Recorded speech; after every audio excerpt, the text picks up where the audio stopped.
What is coming up for 2026 in the planner community, you may ask?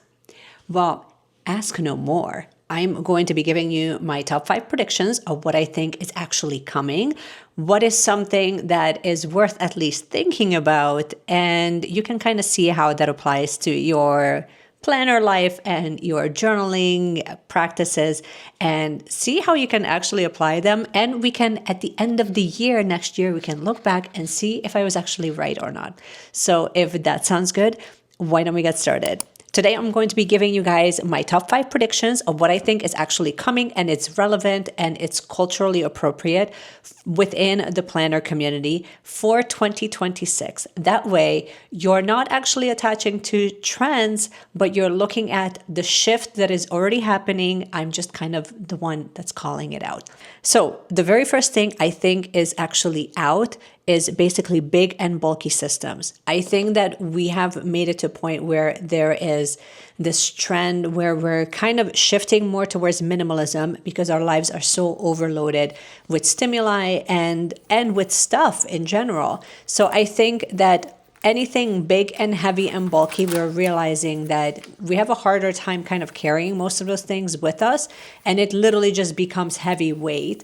And we're shifting more towards systems that are a little bit more minimal, a little bit more flexible. And it gives us the opportunity to actually check in with it. So it becomes like this seamless transition of something that we get to carry with us versus something that we're kind of obligated to carry. And this is important. So think like big, heavy booklets like Kobonichi Han. Think like larger, like ring-bound systems like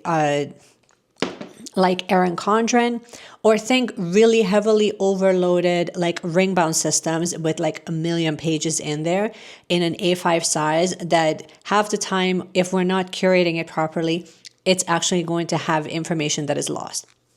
I think that those days are now over because we're finding that if we're spending more time looking for the information than actually utilizing for the functional tool that it was designed for, then it's no longer the right tool for us.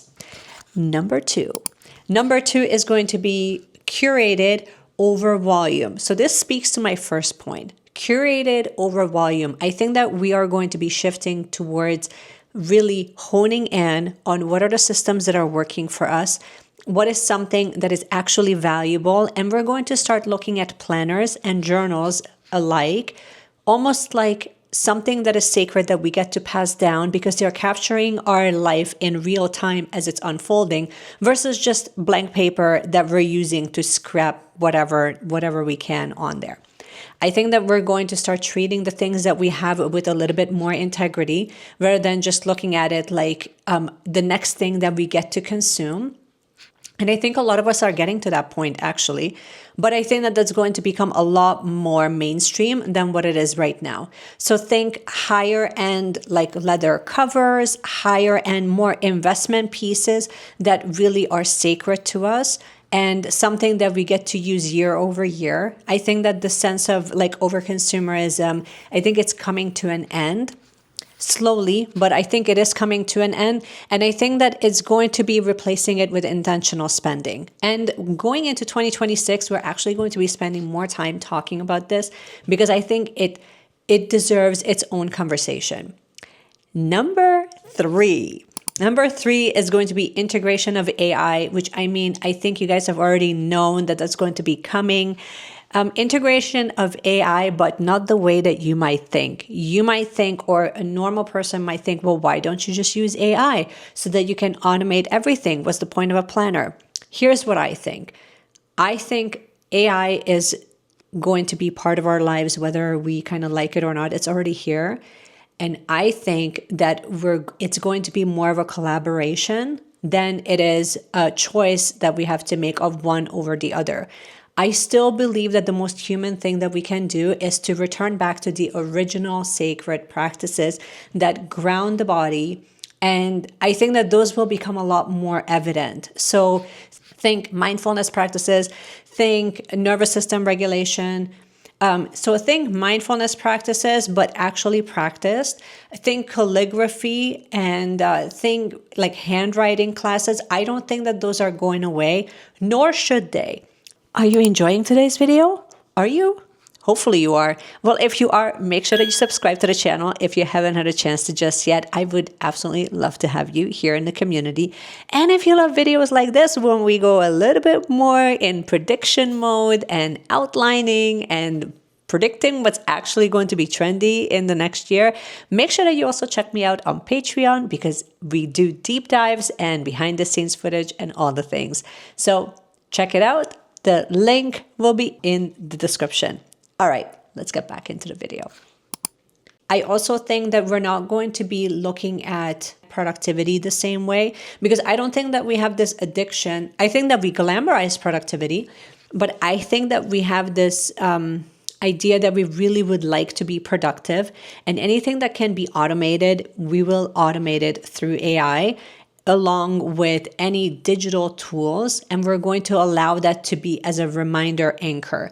And I also think that we're going to be using the physical planners almost as a first touch point if we're just looking at planners. And for journaling, it's going to be essentially the anchor point of regulating the nervous system, which was always the case anyway. Whether we kind of acknowledged it as that or not, it's kind of secondary, but that was always the case.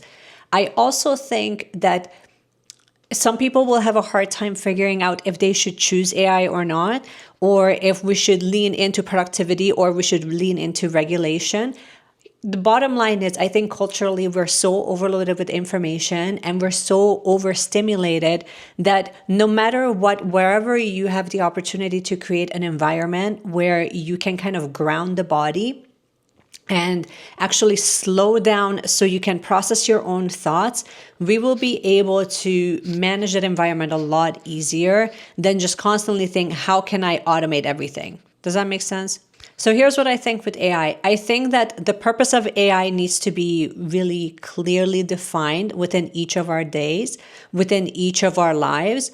And I also think that if our main goal is to truly to increase productivity, then we will also make note of using AI as a form of a touch point, as a companion to keep us on track, almost like keep us accountable, versus looking at it like it's something that is helping us replace a physical planner. I think physical planners, fountain pens, the act of writing, the act of journaling, the act of like putting thoughts onto paper and slowing down is one of the mindfulness practices that each of us should be incorporating, because it actually helps you regulate your own nervous system and it brings you back into the present moment.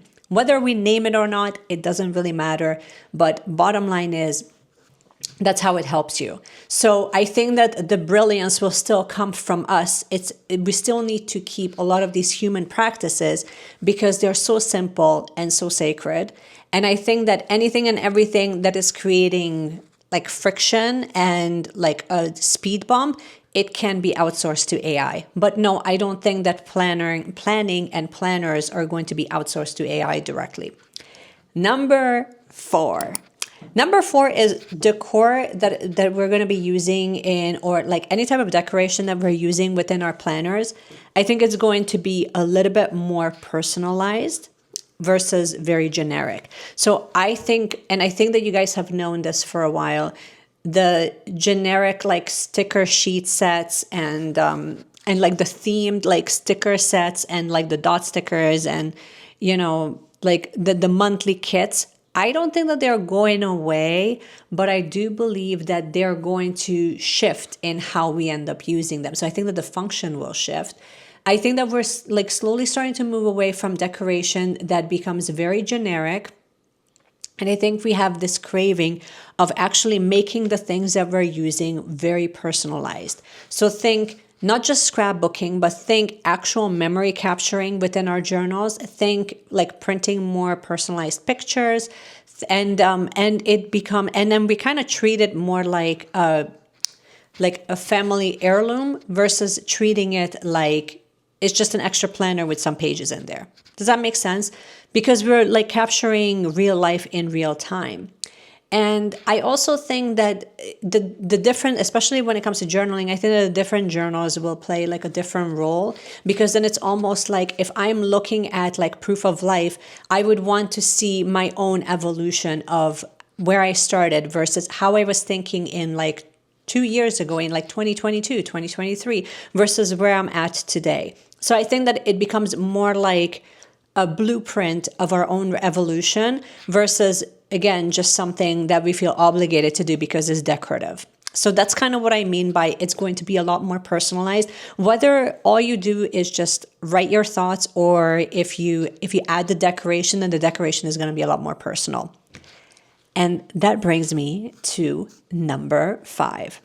Systems that support our current season of life. So what do I mean by that?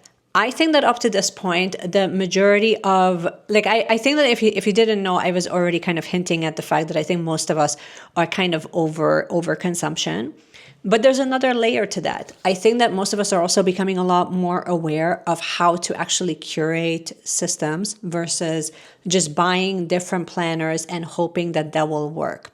So I think that we're going to sit down and start adding different systems in place so that it matches, like that becomes the tool that matches as a support system to where we're at today. So if I'm shifting my work schedule, the tools that I'm using will have to shift with me. So I have to choose tools that are highly flexible so it can come and shapeshift with me as I move versus something that becomes extremely rigid and I'm hoping that it will work. But I chose it because I was so drawn to the aesthetic, or I was so drawn to what it was initially promising it can do for me. So I think that we're going to have a lot more honest conversations about why we chose certain things. I think we're going to have a lot more honest conversations of why we want the things that we want. And I think that goes back to my my second point of like being okay with like buying the things, but with the right intentionality. So it's more intentional consumption. And when we're creating, and also like we're building systems, we're not just buying one particular planner or one particular planner system for the sake of buying it, but it's because it's going to have a very specific job to help us actually do the things that we want to do. So I'm going to use myself as an example because I think that will make sense. So I'm changing my work moving into 2026. I'm going to be obviously here with you guys a little bit more. And so I need tools that can become a little bit more flexible with me. It can be on the go. So most of the systems that I have talked to you guys about have been more mobile systems. I get ideas pretty frequently. I wanted to have something with me that can sort of be there as a support system. But then I also wanted to have systems that are sort of there as a support system when I go to the gym or if I'm working out, or like it supports the wellness goals. It supports my mental health goals, and it will support my actual personal growth as well.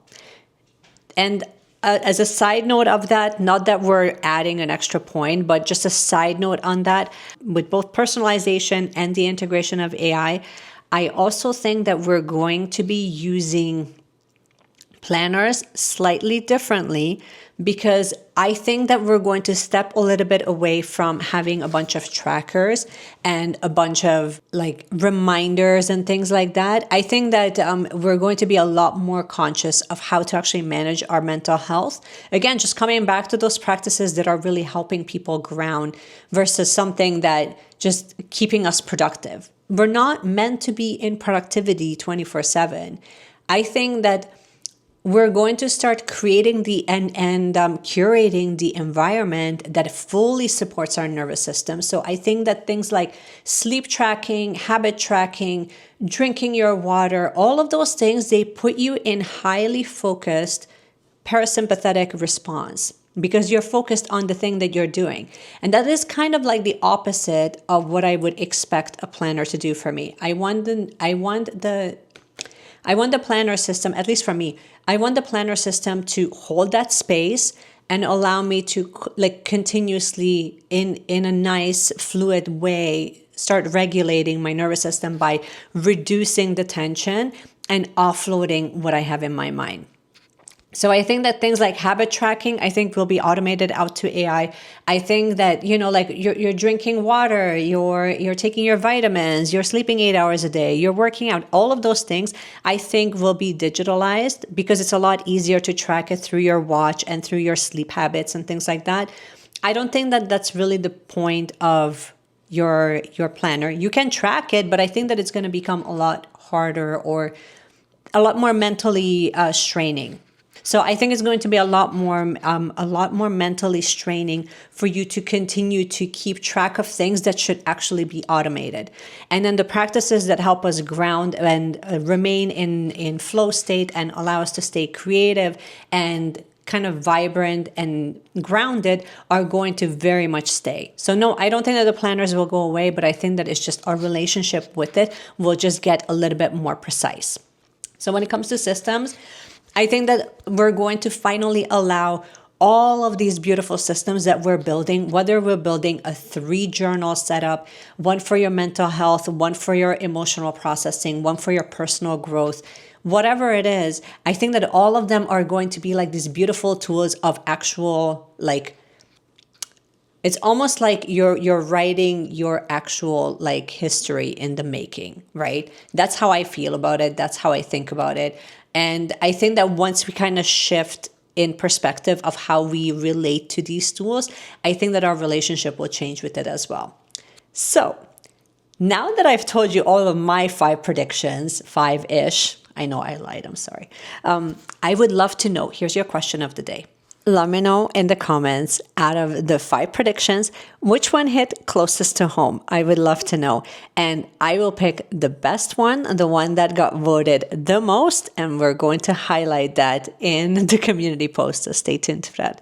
And in the meanwhile, just keep planning, keep journaling, all of the things. And I cannot wait to see you guys in my next video.